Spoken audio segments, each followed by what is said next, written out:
Good morning. Welcome to the First BanCorp fourth quarter and fiscal year 2019 results conference call. All participants will be in listen-only mode. Should you need assistance, please signal a conference specialist by pressing the star key followed by 0. After today's presentation, there'll be an opportunity to ask questions. Please note that this event is being recorded. I'll now turn the conference over to John Peeling, IR Officer. Please go ahead. Thank you, Kate. Good morning, everyone, and thank you for joining First BanCorp's conference call and webcast to discuss the company's financial results for the fourth quarter and year-end 2019. Joining you today from First BanCorp are Aurelio, President and Chief Executive Officer, and Orlando Berges, Executive Vice President and Chief Financial Officer. Before we begin today's call, it is my responsibility to inform you that this call may involve certain forward-looking statements, such as projections of revenue, earnings, and capital structure, as well as statements on the plans and objectives of the company's business. The company's actual results could differ materially from the forward-looking statements made due to the important factors described in the company's latest SEC filings. The company assumes no obligation to update any forward-looking statements made during the call. If anyone does not already have a copy of the webcast presentation or press release, you may access them at our website, onefirstbank.com. At this time, I'd like to turn the call over to our CEO, Aurelio. Aurelio. Thank you, John. Good morning, everyone, and thank you for joining us to discuss the quarter and the year-end results. Please, let's move to slide 5 of the presentation. I'm going to touch on some of the highlights of the quarter, and then we will go over the annual overall performance of the corporation. But before I do that, I just want to say that our hearts go out to those impacted by the recent earthquakes in the southern region of Puerto Rico. While, it is really business as usual here in the metropolitan area, and we have seen minimal disruptions, the earthquakes did impact those in the more remote regions south of the island. And, we've been supporting with humanitarian efforts to those impacted. We have visited the area. From a business standpoint, very few of our clients have been affected, and we are supporting them with payment moratoriums and supporting in orientation in processing their insurance claims. I think this event, we have to compare, it's quite different in terms of magnitude to the 2017 hurricane, where, if we all remember, most of the island was impacted, and electricity and telecommunications were a big problem. Fortunately, this time that is not a problem. Electricity was recovered very quickly, and telecommunications were not disrupted, and obviously as a result, our operations were back to normal, one day after the earthquake. So far, we have been supported clients, I would say, in the hundreds, not really in the thousands. Our exposure to the region, it's about 4% in the mortgage portfolio and about 10% on the other consumer portfolios. And we are receiving calls and we support the clients, but so far, I have to say it's been a limited number, the ones that have been impacted by this. We will continue monitoring and we'll continue supporting them. So now moving into our quarterly results on the profitability front, excluding the merger and restructuring charges, we are actively working. Our adjusted net income was slightly lower than the prior quarter at $42.8 million or 19 cents per diluted share. Pre-tax pre-provision was again strong this quarter at $72 million, and I have to say that we have been consistently delivering over $70 million pre-tax pre-provision on a quarterly basis over the past year. On the loan portfolio, originations our renewal were strong, exceeding the $1 billion. We reached $1.1 billion this quarter. The loan portfolio grew $31 million, and much of the growth this quarter came from the consumer portfolio. We also continue to achieve organic improvement in asset quality. NPAs now are at 2.5%, which is the decade low that we had in the portfolio. Core deposits grew nicely, up $261 million, growth in both Puerto Rico and a segment in the Florida market. and we continue to reduce reliance on the broker CDs, which decreased $48 million this quarter. Regarding capital, earnings continue to accrete to our capital base, which is now over $2.2 billion. We are pleased to announce the 67% increase in the dividend last quarter, and we also look forward to use this capital as once we get approval and we can close the pending acquisition. Yeah, let's move to slide 6 so we can review the full year performance. We're definitely very pleased when we look at the numbers of the year and we look at the graph on slide 6. It was really a monumental year for First BanCorp. Adding to that, the acquisition announced during the last quarter. On a year-over-year basis, we really, you look at the graph, we improved all our key franchise metrics. On an annual basis, adjusted net income increased 21% compared to 2018. Pre-tax pre-provision increased 14%. Loan originations and renewal increased by 24%. In this portfolio, the consumer portfolio grew 17%, which really helps supporting our margin and really minimizing the impact of the interest rate environment.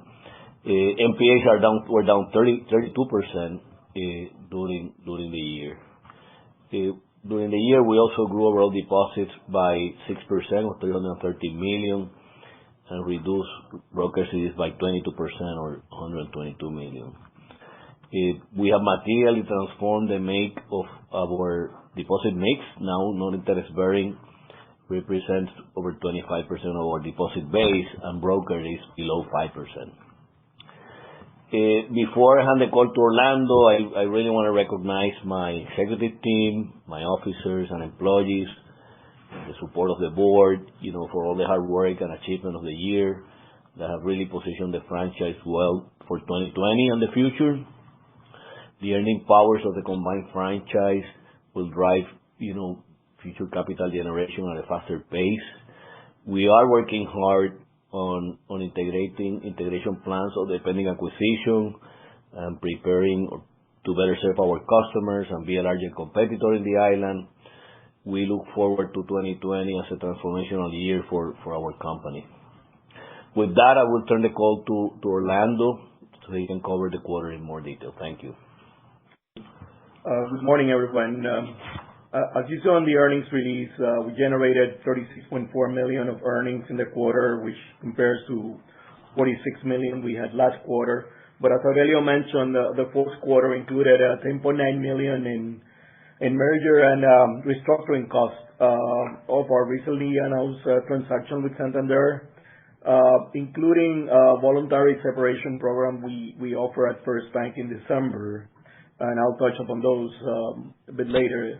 If we exclude these items and some of other things that happen that are not necessarily core from our perspective, our non-GAAP adjusted net income for the quarter was $42.8 million, or 19 cents a share, which compares to a non-GAAP adjusted net income of $45 million in the third quarter. Pre-tax pre-provision, as Aurelio also mentioned, continues to be strong at $72 million, and it's been consistent over the last few quarters. The quarter provision for loan losses in the quarter was $8.5 million, which is $1.1 million higher than last quarter, mostly on residential mortgage loans that are driven by some of the charge-offs taken on loans that migrated to non-performing and are evaluated for impairment. Also, like to point out, as you saw on the release, that during this first quarter, corporation is adopting the new standard for credit losses, our famous CECL. And based on, we expect so far, based on all the work done, an increase of approximately $93 million on the allowance for credit losses. That includes loans, debt securities held to maturity, or balance sheet, and any other credit related items. Our net interest income for the quarter came under pressure, as we had mentioned before, as a result of the decline in interest rates. net interest income was down $4.5 million compared to the third quarter. However, if you remember last quarter, we had a one-time item of $3 million related to an accelerated discount accretion on the payoff of a large commercial loan. But in addition to that, we did have about $1.1 million reduction associated with the repricing of the variable rate commercial loans. We do have, as I had mentioned in prior calls, we do have about 44% of the commercial portfolio, all commercial construction and CRE and all of them, it's floating with LIBOR, and then another 20% it's floating with Prime. Margin for the quarter was 4.70, which compares to 4.89 last quarter. But the discount accretion I mentioned improved that margin by 10 basis points. So if we adjust last quarter margin to normalized levels, we would have seen a decline of 9 basis points this quarter as compared to the last quarter. Going forward, margin impact at the end depends on rate movement and the asset mix. The new forward rate indications are slightly higher than prior forecasts, and the expectation is that we might not see the additional rate cut that was expected for 2020. Under these assumptions, additional reductions in margins would not be high. Could be a little bit, but not a lot going forward, but depends on these expected movements on the rates. Net interest income for the quarter was good at $24 million. It increased $3 million. $2.1 million of that was related to a gain on a sale of a non-performing commercial mortgage loan we had held for sale for some time. In fact, it was the last non-performing held for sale loan we had on the portfolio at this point. And we also had some impact, positive impact from charges taken last quarter on a private label MBS that we didn't have to take any this quarter. On the expenses, total expenses were $100.23 million, which is $9.5 million higher than last quarter. But out of that, $9.6 million of the increase was related to $10.3 million of the increase was related to the merger and restructuring costs that I mentioned before. Included there are the typical all the legal fees, financial consultant fees, other consultants we use for the transaction, as well as we initiated during the quarter a voluntary separation program with First Bank employees to accelerate our positioning and try to capitalize as quickly as possible on expected efficiencies from the upcoming transaction. So we started moving in that front, and that's going to reduce some of the expenses during the year. Overall expenses, I would say that if we look at what's happened toward the end of 2020 and 2019 and during 2020, we have completed or are about to complete a number of technology projects that tend to increase our expense base or will increase our expense base. These projects are all driven towards the improvements of services and products that we have. So if we look at the expense levels going forward, we expect that excluding Aurelio, those expenses are going to be more closer to the 89 to 90 million range that the 87 million to 88 that we had seen before. And obviously that excludes any expenses associated with continuing to complete the transaction, the ongoing transaction that we have on the table.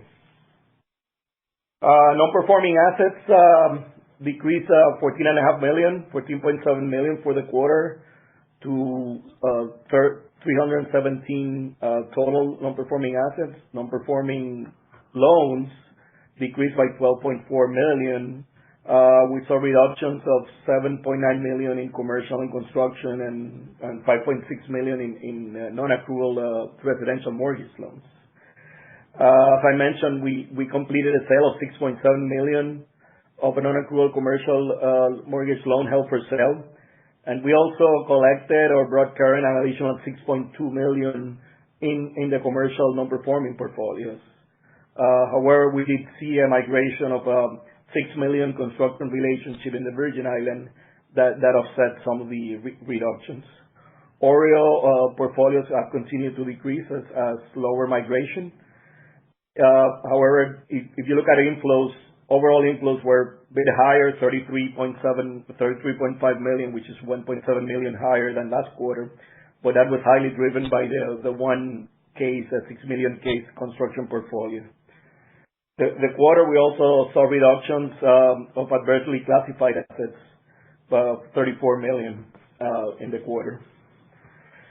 Net charge-off in the quarter were almost 19 million, 18.9 million. It's about 84 basis points of average loans compared to about 14 million last quarter, or 61 basis points of loan, which mostly 2.7 million of that was consumer portfolio, which a lot has to do with the fact that the portfolio has been growing, so we have much higher portfolio, and that will yield some increases dollar-wise on charge-off, not necessarily percentage-wise. The ratio of the allowance to non-accrual loans stayed high at 73.6%. That was slightly down from the 76.5% we had last quarter. And our commercial non-performing are carried at 42 cents on the dollar, as you can see on the presentation. Just briefly on the year, Aurelio already mentioned that we believe 2019 was an excellent year for our institution. We saw improvements in all key metrics.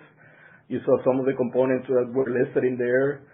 Earnings-wise, the full year net income was $167 million, or 76 cents a share, which compares to $201 million last year.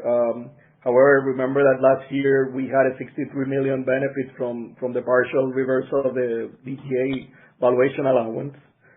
If we adjust the items again that are non-core on both years, the non-GAAP adjusted net income for 2019 was $165.6 million, which is 75 cents a share, which compares to adjusted net income of 137 or 62 cents a share in 2018.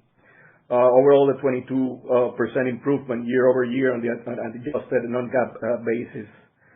ROA, adjusted ROA, also was pretty hefty this year, was up to 133 from 112 last year, so significant improvements in the earning components of the institution.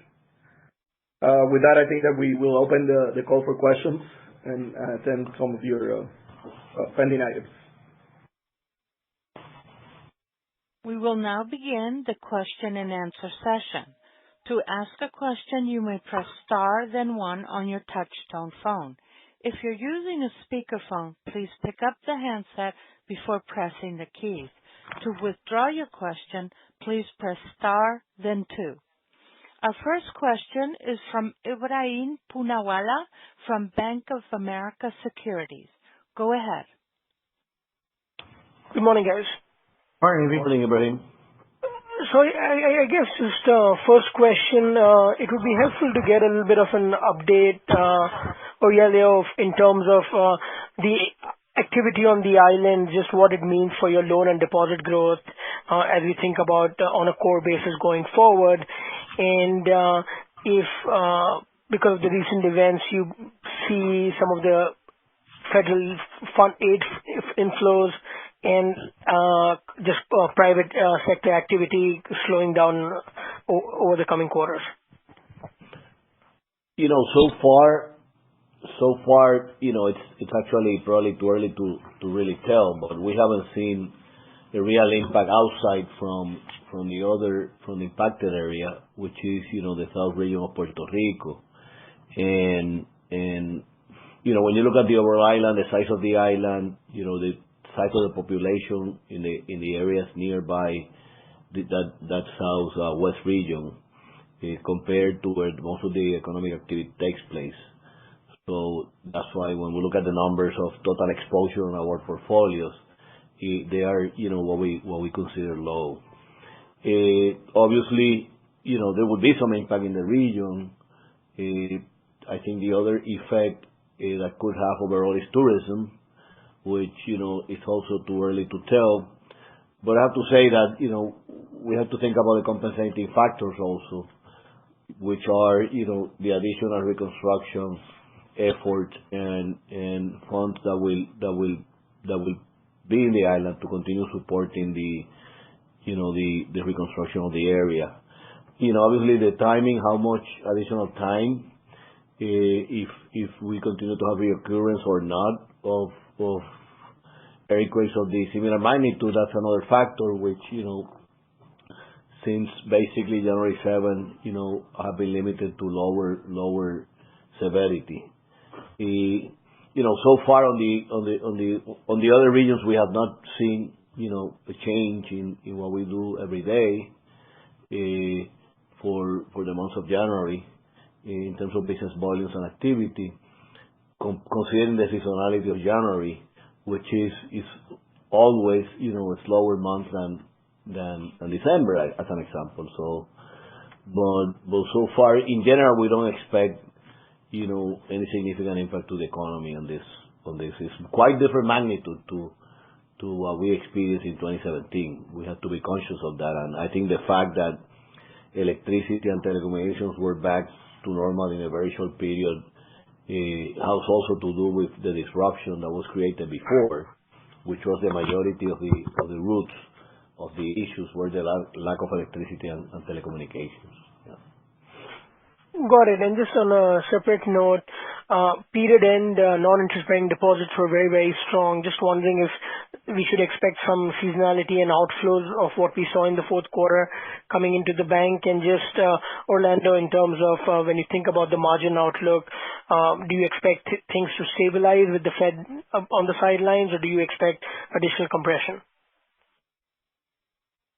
On the deposit, we divided a bit here. It's we have good growth in both Puerto Rico and Florida. Florida tends to be a little bit more volatile in terms of those accounts where a lot of money comes in and out. So we could see a bit of that. Puerto Rico, there's always some additional inflows during the latter part of the year that are used at the beginning of the year. But so far, we've seen pretty consistent penetration on the deposit front in Puerto Rico. Regarding margins, the answer is yes. At the end, we again, the 60+% portfolio of floating has been affected by the commercial portfolio, by the declining rates. Assuming most recent expectations, the LIBOR component that we use, it's typically 3-month LIBOR. So the expectation of LIBOR is not going down, it's staying flat or slightly up.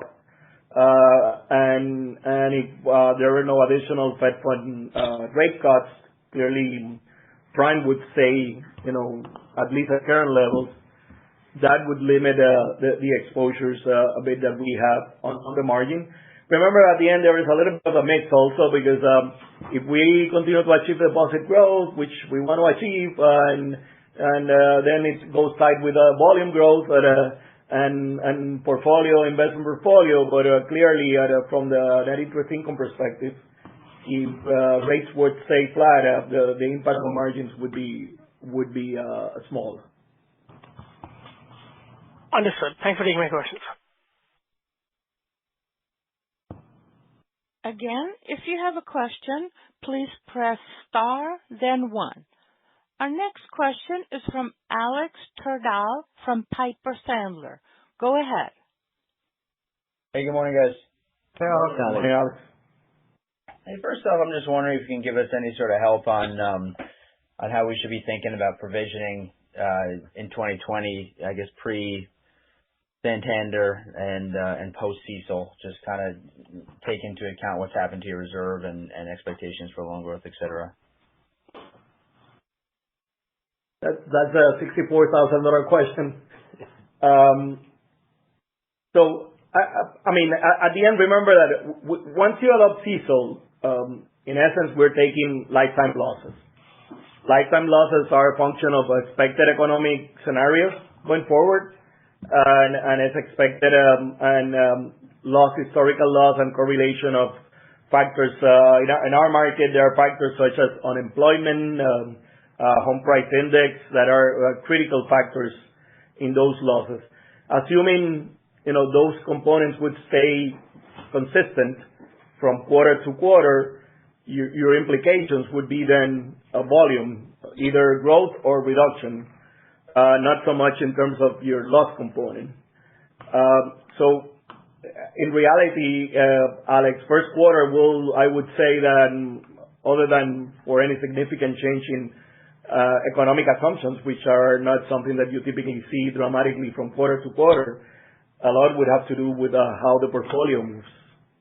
I think that I had mentioned that assuming a normalized thing of growth, I wouldn't expect CECL to be a huge difference in terms of provisioning for the years as compared to prior year. The one-time hit obviously would be the large component. But it depends a lot. If we achieve a lot more in growth, then we'll see some of that impact, but that would be compensated by revenues on the mortgage side, on the loan side. So it's tough to really give you a very, very concrete one, but again, assuming stabilized assumptions, economic assumptions, and unemployment components in Puerto Rico, I would say that it's all volume-related movement. Okay. And then as we think about loan growth in 2020, and I know you guys have shown probably some pretty decent trends, especially since you've been jogging against the runoff in the residential portfolio and NPA reductions, et cetera. One, do you foresee the residential loan reductions coming to an end anytime soon, or at least slowing? And then two, kind of as you look at your pipelines right now and kind of what you know on the island and sort of heading into 2020, how do you feel about loan growth outlook over the next couple of quarters?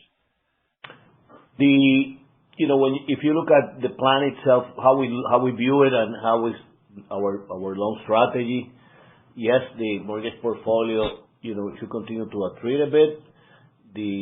Probably the rate of reduction is going to slow down at some point in time later, in the year. Origination could get closer to repayments.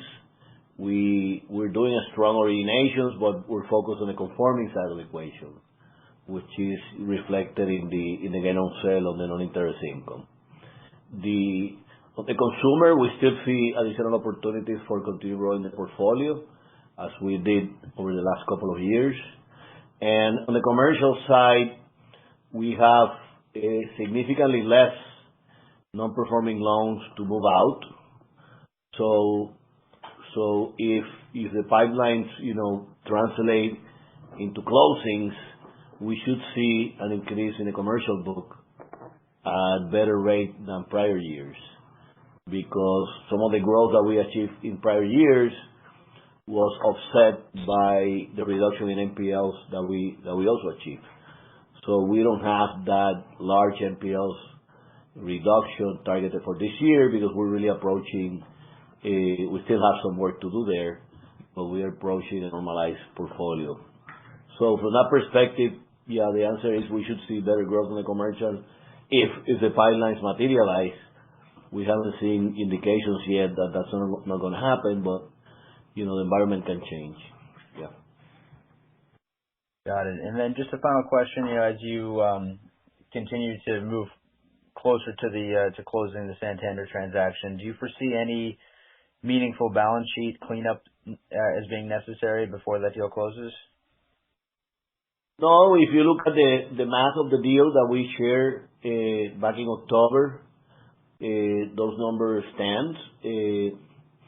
Obviously, there is some balance sheet optimization that any deal will require at the point. I will say we'll have to do probably with government deposits or securities portfolio. But remember, we're not buying NPAs in this deal, so there's not a lot more than those other matters that will be done for IRR or liquidity, just to make sure I'm optimizing the balance sheet and income statement. But it looks like the picture that we presented back in October. Okay. And in terms of the timing of the deal closing, do we have a better sense for when that might actually the exact date? No. There's no exact dates here. It's just a sequence of events. We continue to work on the approval, and I think we stand by our best estimate is what we project, what we propose in the October presentation, somewhere near the last part of the second quarter. Perfect. Thanks for taking my questions. Thank you. Thanks, Alex.